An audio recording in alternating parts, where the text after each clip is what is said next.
ഓണവിപണിയിലെ വിശേഷങ്ങൾ.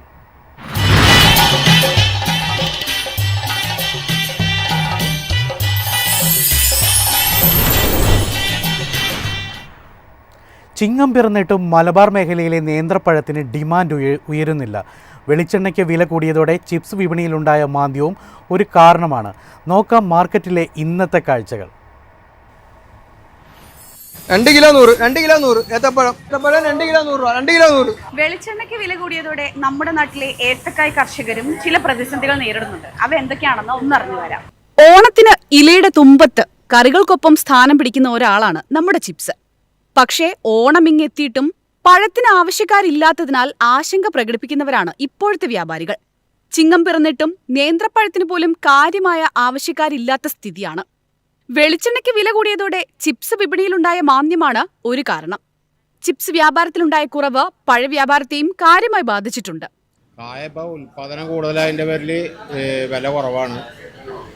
വെളിച്ചെണ്ണക്ക് വില കൂടിയേക്കണ കാരണം ചിപ്സിന് ആൾക്കാർ മേടിക്കാൻ പഠിക്കണം. ചിപ്സ് മേട്ടുപ്പാളയത്തിന് കായ വന്നത് ഇവിടെ നമ്മുടെ നാട്ടിൽ കായില്ല, കായ കുറവാണ്. അതുപോലെ വലിപ്പം കുറവ് നാട്ടിലെ കായന്. കച്ചവടം ഇപ്പോൾ ഈ വെളിച്ചെണ്ണക്ക് വില കൂടിയേക്കണ കാരണം കച്ചവടം ഡിമ്മാണ്.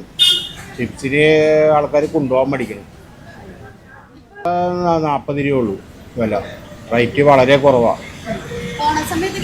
ഓണസമയത്തിന് കൂടുമെന്നറിയില്ല, ചിലപ്പോൾ അതിന് കൂടിയാൽ തന്നെ ഓവറായിട്ട് കൂടില്ല. കൂടിയ ഒരു 10 രൂപയുടെ വ്യത്യാസം വരുള്ളൂ ഈ ഓണത്തിൻ്റെ പേരിൽ. കർണാടകയിൽ നിന്നും മേട്ടുപ്പാളയത്തിൽ നിന്നുമൊക്കെയാണ് വ്യാപാരികൾ പഴങ്ങൾ വ്യാപാരത്തിനായി എത്തിക്കുന്നത്.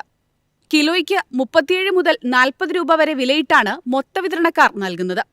പഴുത്ത പഴത്തിന് 40 രൂപയിട്ടും മൊത്തവിതരണക്കാർ എടുക്കുന്നുണ്ട്. 48 രൂപയാണ് ചില്ലറ വിൽപ്പനക്കാരും നൽകുന്നത്. മുൻപ് വയനാട്ടിൽ നിന്നായിരുന്നു ഓണക്കാലത്തേക്കുള്ള പഴം വന്നിരുന്നത്.